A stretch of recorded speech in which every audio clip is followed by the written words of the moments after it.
The Qing dynasty ran the longest bureaucratic marriage machine in human history. Every 3 years, the Imperial Household Department opened registers across Manchu banner territory. Girls between 13 and 17, full-blood Manchu, had no choice. You showed up, or your family paid in land, rank, or worse. This wasn't matchmaking. This was inventory. The palace needed consorts, concubines, maids, and political hostages. Once your name hit the register, you belonged to the emperor's household, even if you never saw him. Some girls married out fast to dodge it. Some families hid daughters in distant compounds. Others bribed clerks to age them out on paper. But the draft came every 3 years like clockwork, and the girls who got pulled rarely came home. If you value documented Qing institutional history and primary source material like this, subscribe. It's the best way to support our work. Also comment from which city you're hearing this from. This script is researched and factual, using sources from the first historical archives of China in Beijing, specifically the Newufu Zhaobanchu archives, detailing draft records from 1668 through 1911.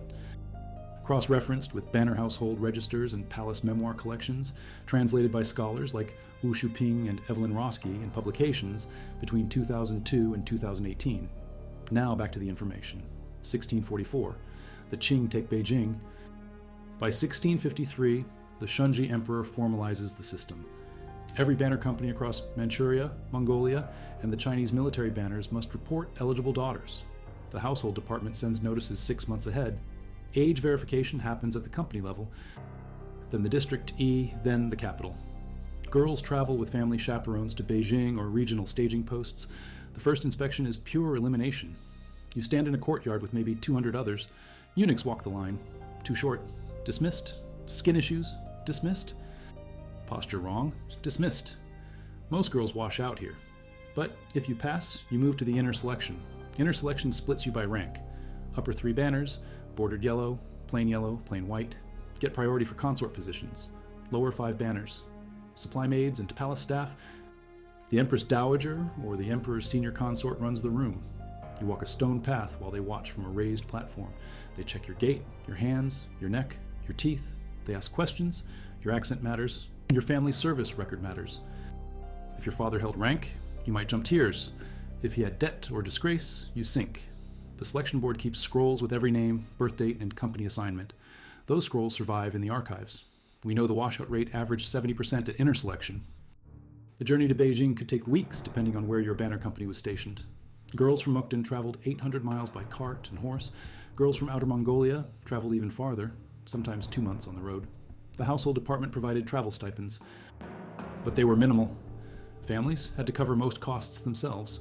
One account from 1723 describes a plain white banner family selling 2 horses and a winter's grain supply to fund their daughter's journey. She washed out at first inspection. The family went into debt that took 3 years to clear. Girls chosen for consort track enter the Forbidden City through the Gate of Maternal Tranquility. You get a title, a stipend, a set of rooms, and a eunuch staff. Sounds clean. It's prison. You can't leave without written permission. Your family can't visit without palace approval, maybe twice a year if they're upper banner. Letters get read by the household department before they reach you. If the emperor beds you once, you're promoted to concubine rank. If you conceive, you jump higher. If you birth a son, you're untouchable until he's grown. But most consorts never see the emperor. They age in those rooms, 20 years, 30 years, eating regulated meals, sleeping on regulated schedules, hoping for a single night that never comes. When they die, they're buried in consort cemeteries west of Beijing. The archives list hundreds with the same note. Served faithfully, no issue, died at 41. The consort quarters were divided by rank. First-rank consorts lived in the inner court's eastern and western palaces. Buildings with names like the Palace of Eternal Harmony or the Palace of Gathering Elegance. Second-rank consorts shared smaller compounds. Third rank and below lived in side halls, sometimes 3 or 4 to a building. Each rank had different furniture allowances, different numbers of servants, different meal portions. A first-rank consort might have 12 eunuchs and 6 maids. A third-rank consort had 2 eunuchs and 1 maid. The palace regulated everything down to the number of dishes served per meal. First rank got 12 dishes. Second rank got 8, third rank got 5. If you were caught eating food above your rank, you were fined silver from your stipend. Girls chosen as palace maids enter through different gates. You're assigned to a department: laundry, sewing, food prep, cleaning, or if you're literate, record keeping. You work 14-hour days. You sleep in shared quarters, 8 to a room. You earn a small wage, but most of it goes back to your family as remittance. The palace keeps you until you're 25. Then you can request release. If you're released, you go home with a dowry from the household department, usually silver and some cloth, but the system has a trap. If a eunuch or a low-rank official notices you, he can file a marriage petition. If approved, you stay in palace service as his wife, still trapped inside. Some maids intentionally perform badly to get dismissed early. Others befriend eunuchs who can push their release papers faster. The laundry department was the largest. Over 300 maids worked there during peak years. They washed clothes for the entire inner court. Consorts, eunuchs, Imperial family. Water came from palace wells, hauled in buckets. Soap was made from pig fat and lye. In winter, the work was brutal. Your hands cracked and bled from the cold water and harsh soap. The palace provided cotton gloves, but they wore through fast. Replacement gloves came from your wages. One laundrymaid's account book from 1789 survives. She earned 4 taels of silver per year. 3 taels went home to her family. Half a tael went to glove replacements and thread for mending her own clothes. The rest covered incidentals. She worked 9 years and left with a dowry of 12 taels and 2 bolts of cotton cloth. 1709. The Kangxi Emperor dies after 61 years. His 4th son takes the throne as Yongjung. The draft intensifies. Yongjung needs political leverage, so he uses marriage to bind banner families tighter. Girls from rival factions get pulled and placed as consorts to neutralize their fathers. If a Manchu general has too much field power, his daughter gets drafted and held.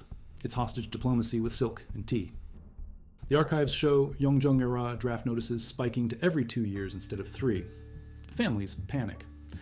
A memoir from that period, written by a plain white banner lady named Wanyan Shi, describes daughters being married off at 12 to avoid the draft window. The household department caught on and started checking marriage documents for suspicious timing. If your wedding happened within 6 months of a draft notice, they could annul it and draft you anyway. Yongjung created a new rule in 1723. Any girl who married without household department pre-approval could be summoned to the palace for inspection anyway. Even if you were married with children, if the department decided you should have been drafted, they could nullify your marriage and pull you in.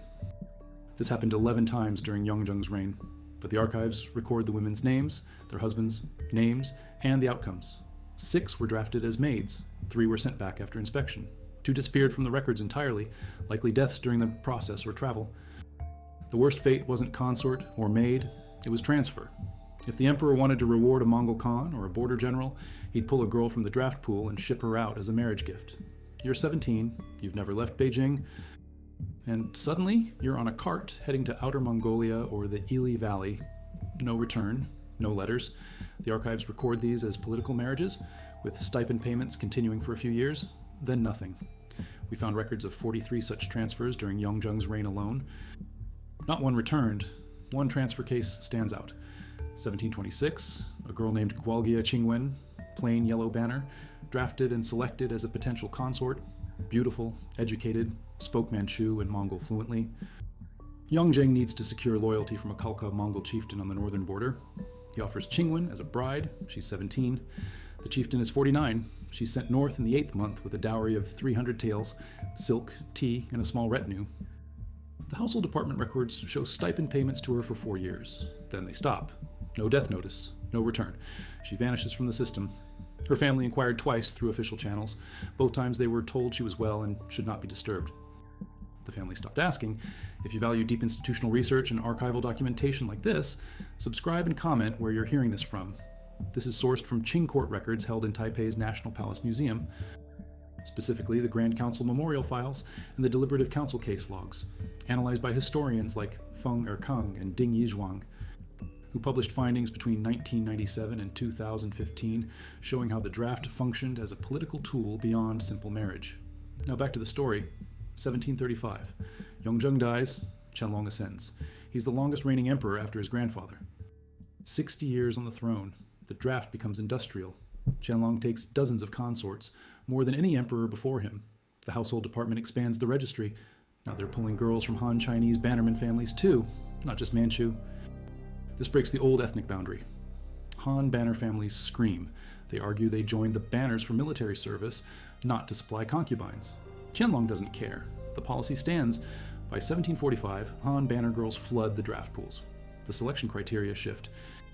Beauty still matters, but education jumps higher. Qianlong likes conversation. If you're literate in Manchu and Chinese, if you can compose poetry, If you understand painting, you have better odds at high placement. The problem is, this creates competition. Girls start learning fast and hard to survive the draft. Tutors flood banner districts. Families spend silver they don't have on calligraphy masters and poetry coaches. The draft becomes a test, and everyone's cramming. Qianlong instituted a new examination during selection in 1748. Girls who passed the physical inspection had to complete a written test. You were given a poem prompt and 30 minutes to compose a response in proper form. The test was administered in a side hall of the Forbidden City with palace scholars grading on the spot. If you couldn't write, you were assigned to maid track automatically. If you wrote well, your consort placement odds jumped. The archives contain hundreds of these test poems, preserved in bound volumes. Most are competent but formulaic. A few show real talent. One poem from 1752 by a girl named Neo Huru Wenling compares the draft to autumn harvest, beautiful on the surface, violent underneath. She was selected as a consort. She never wrote again. The palace didn't encourage creativity after entry. One girl from this era stands out in the records. Her name is Ula Nara. She enters the draft in 1738 at 15. She's plain yellow banner. High rank. She passes both inspections and becomes a consort. Qianlong likes her. She rises to noble consort, then imperial noble consort. Then in 1750, after Qianlong's first empress dies, he elevates Ulanara to empress. Unprecedented. A draft girl reaching the throne, she bears Qianlong 3 children. Everything looks perfect. Then something breaks. 1765, Qianlong tours the south. Ulanara travels with him. They reach Hangzhou. On the 18th day of the 7th month, Ulanara cuts her hair. In Manchu culture, a woman only cuts her hair in mourning or protest. Cutting it in the emperor's presence is a death-level insult. Qianlong explodes. He strips her of half her retinue on the spot and sends her back to Beijing under guard.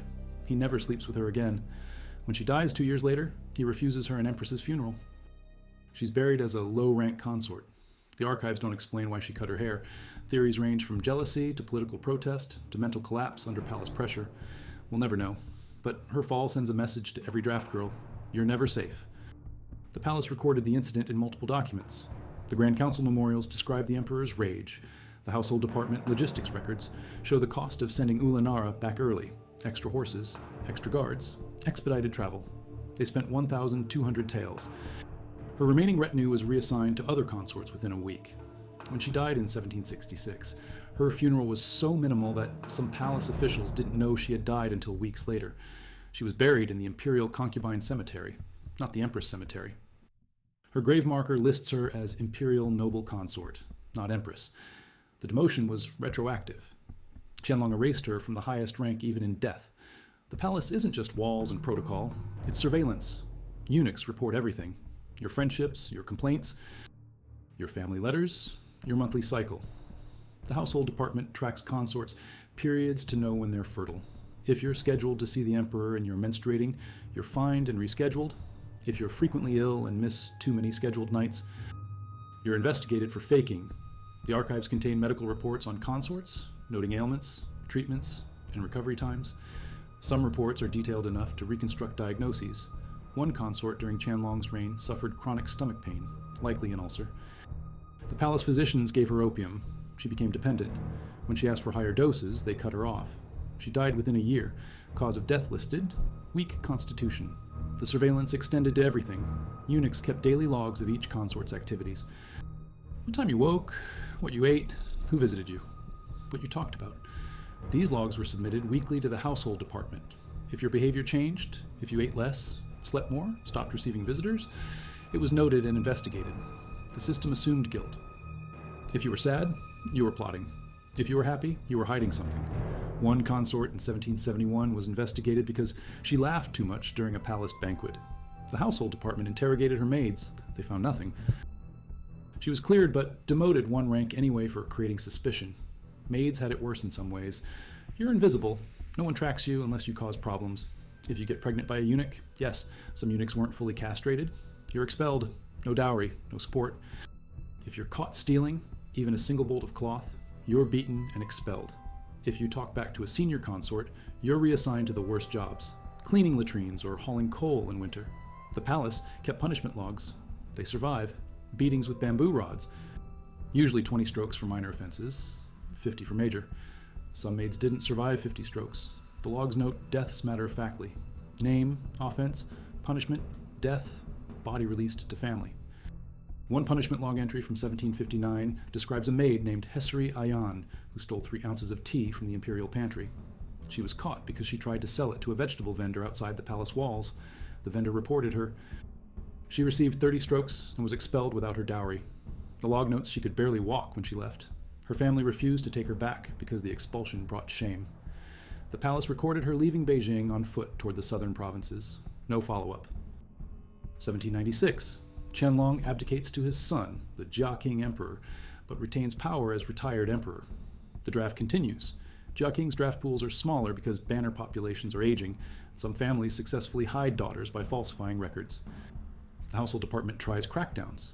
They send inspectors to banner districts to verify ages and identities. Some families bribe inspectors with silver or goods.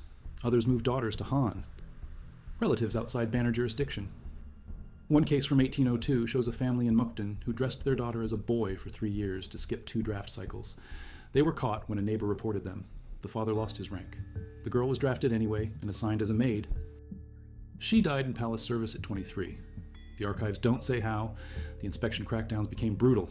Inspectors had quotas. If they returned to Beijing without meeting the expected number of draft-eligible girls, they were fined or demoted. This created incentives to draft girls who were borderline ineligible. Some girls drafted in the early 1800s were as young as 12 or as old as 19, outside the official range. The household department accepted them anyway because rejecting them would mean admitting the inspectors failed. One inspector in 1807 drafted 23 girls from a single banner company in Jilin. 11 were later found to be outside the age range. None were sent home. They were kept as maids. 1820. The Daoguang emperor takes the throne.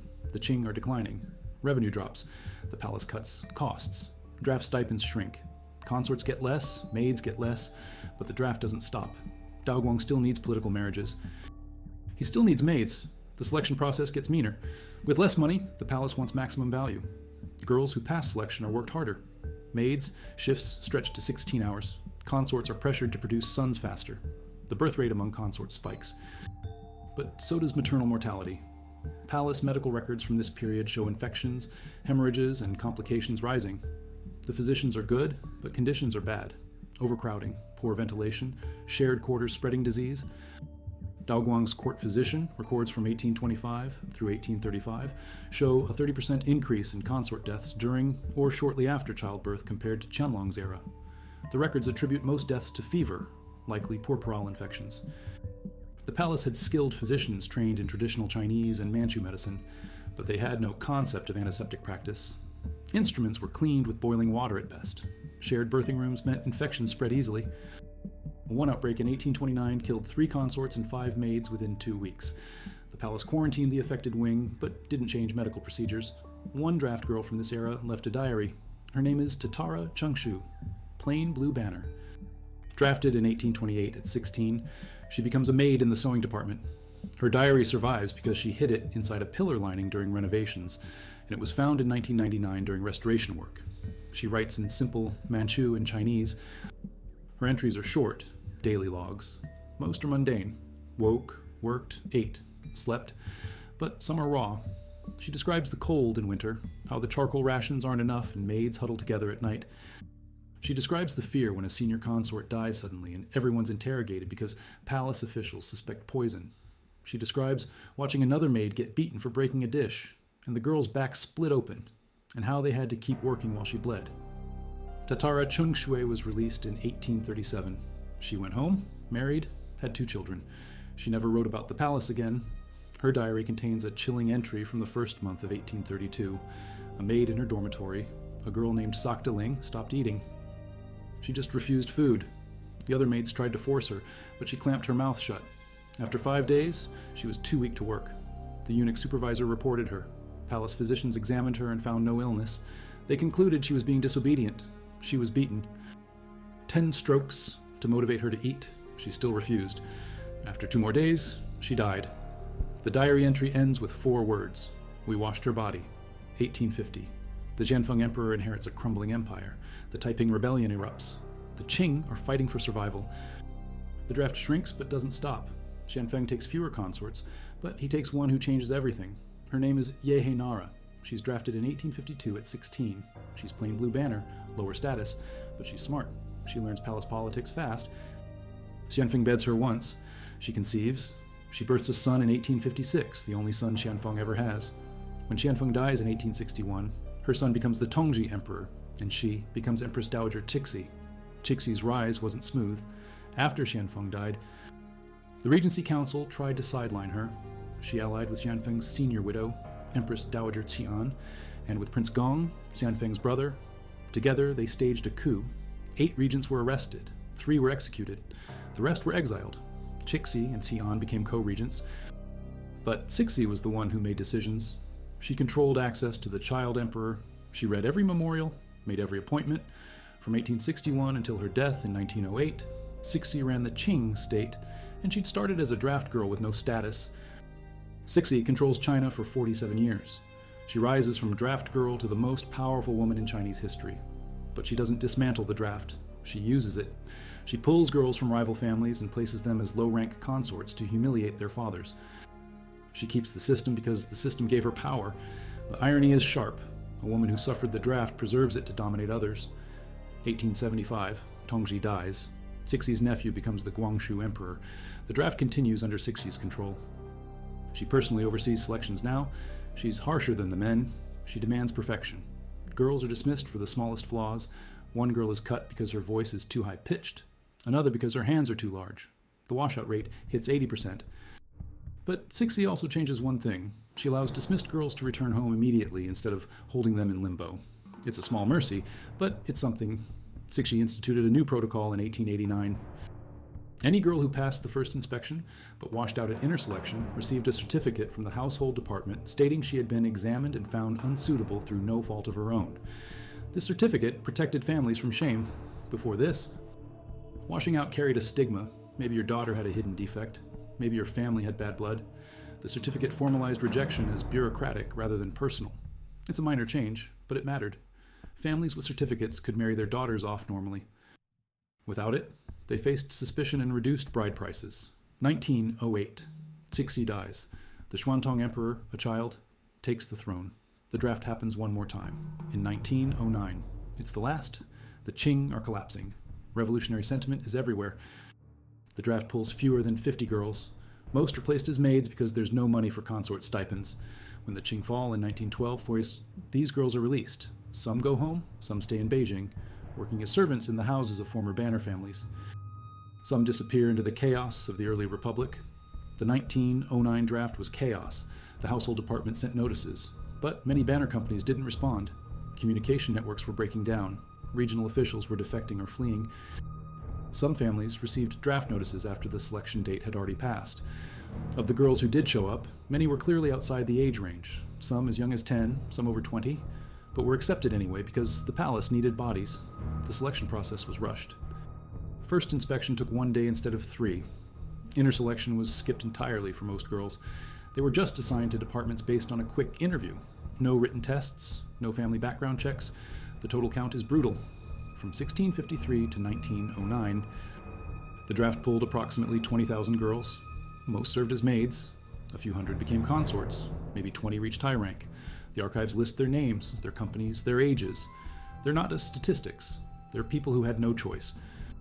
The system didn't care if you wanted to marry someone else, if you had dreams, if you were scared, you were Manchu, you were the right age, your name got called. The breakdown by banner is revealing. The upper 3 banners supplied about 40% of all draft girls, despite being only 30% of the banner population. This is because upper banner families were under tighter imperial control and had less room to hide daughters or bribe their way out. Lower 5 banners had more flexibility and autonomy, which meant more opportunities to avoid the draft through falsified records, early marriages, or relocations. The archives show that lower banner families paid an average of 50 taels in bribes per daughter to avoid the draft, a massive sum that often required selling property or taking loans. The Forbidden City still stands. Tourists walk the courtyards where girls once lined up for inspection. The gate of maternal tranquility still opens. The consort cemeteries west of Beijing are mostly ruins, but some headstones survive. Names, ranks, death dates, no stories, just stone. In 2011, archaeologists excavating a palace drain found a bundle of letters wrapped in oilcloth. They're from a maid named Jioro Langsin. written between 1843 and 1848 but never sent. She writes to her mother, her sister, her childhood friend. She describes her work, her fear, her loneliness. She asks when she can come home. The last letter is dated the 9th month of 1848. It ends mid-sentence. The archives show she died that winter. Illness, unmarked grave. She was 19. The Qing Dynasty fell in 1912. The Edict of Abdication was signed in the Hall of Mental Cultivation, the same complex where generations of emperors had reviewed the names of draft girls. The bureaucratic machine that had consumed 20,000 lives over 258 years ground to a halt. The gates of the Forbidden City were, in theory, opened, but for the women inside, the end of the system was not an event. It was a process. A slow, uncertain unraveling of a world that had been total. The draft was over. Their service was not. The last emperor, Puyi, was allowed to remain in the Forbidden City's inner court. The new Republic of China paid him a stipend. With that stipend, he maintained a phantom court. The consorts, concubines, and maids drafted in the final years remained. Their world shrank, but it did not disappear. The laundry still needed doing. The meals still needed cooking. The protocols of a dead dynasty were still enforced. For the several hundred women still trapped inside, the revolution happened somewhere else. They heard rumors of it from the eunuchs. They were prisoners of a government that no longer existed. Life for the released maids was not a simple return to freedom. A girl who went into the palace at 14 and came out at 25 was a stranger to her own family. She walked differently. She spoke differently.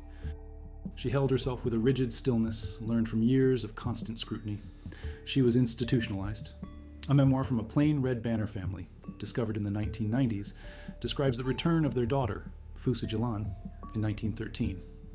She had served 8 years in the sewing department. Her family held a feast. She sat at the table, back perfectly straight, and ate her food in tiny, measured bites, never speaking unless spoken to. Her younger siblings, who were infants when she left, were terrified of her. She was a ghost in her own home. The marriage market was brutal for these women.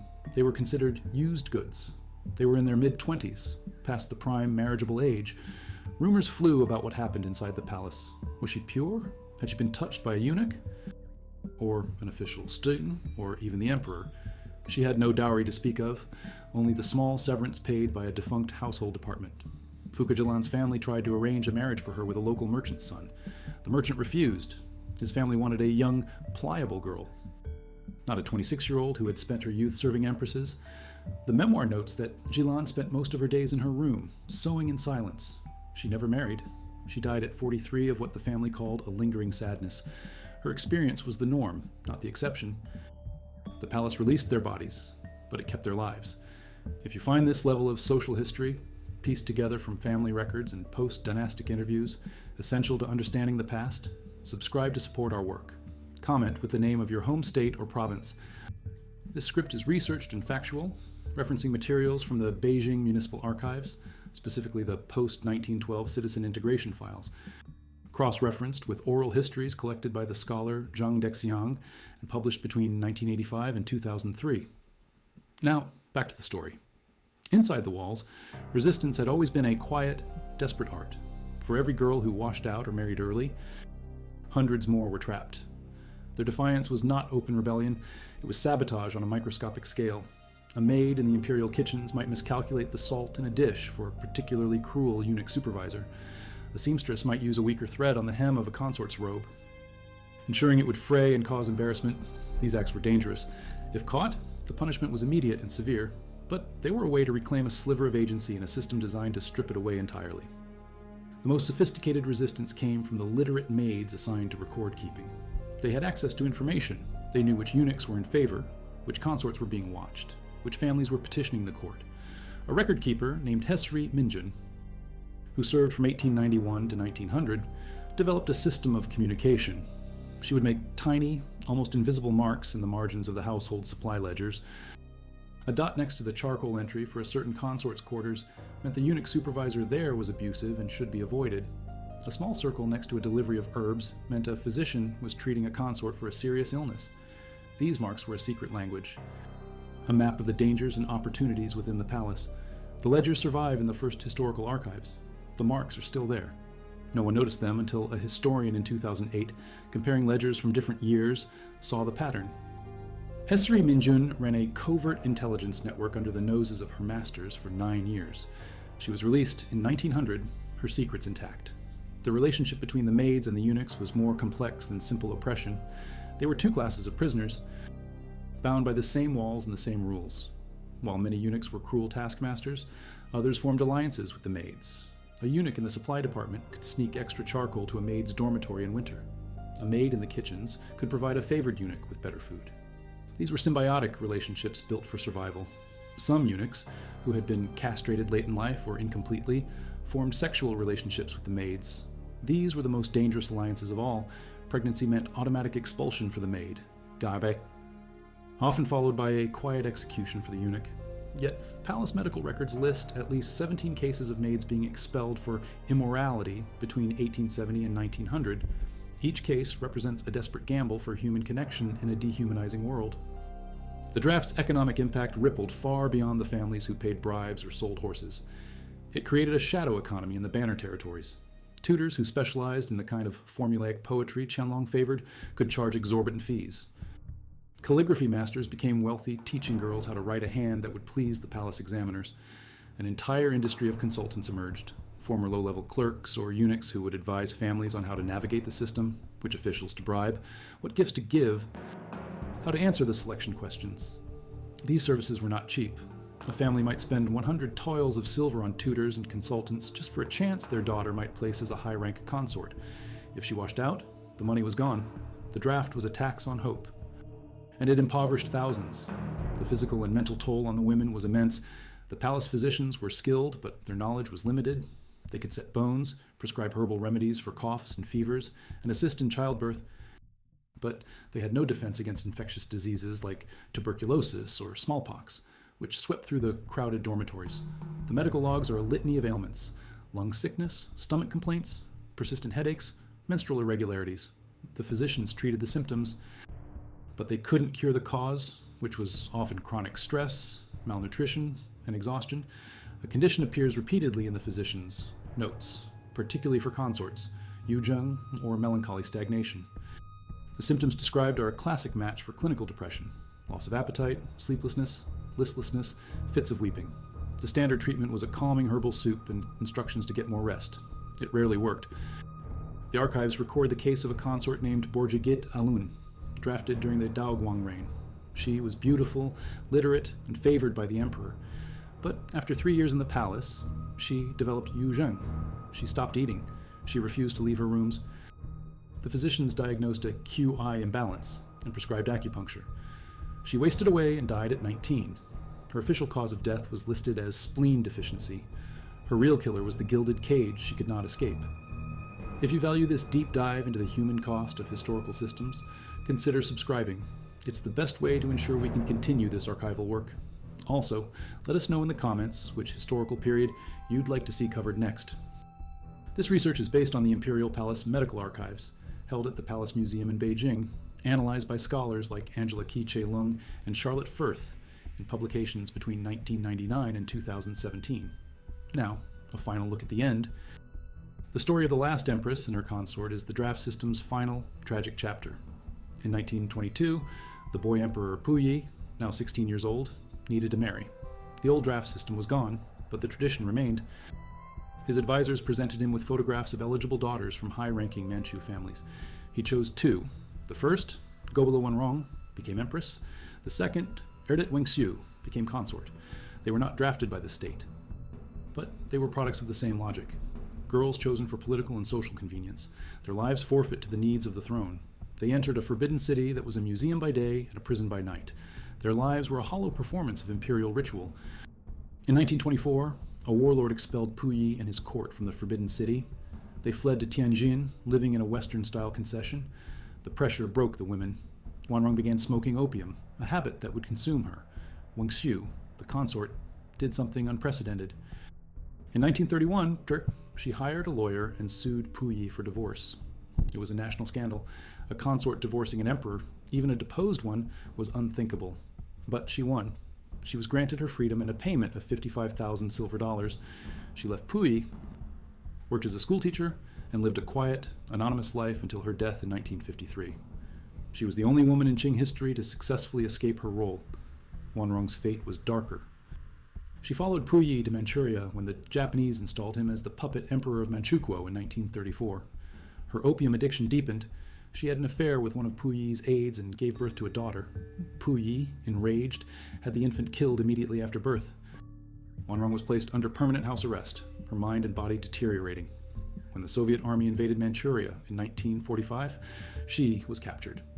She died a year later in a prison camp in Jilin, suffering from malnutrition and opium withdrawal. Her body was thrown in an unmarked grave.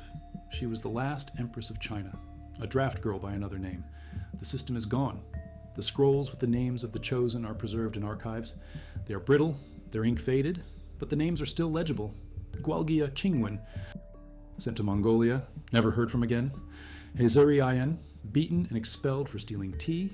Tatara Chungshui, who survived and hid her diary.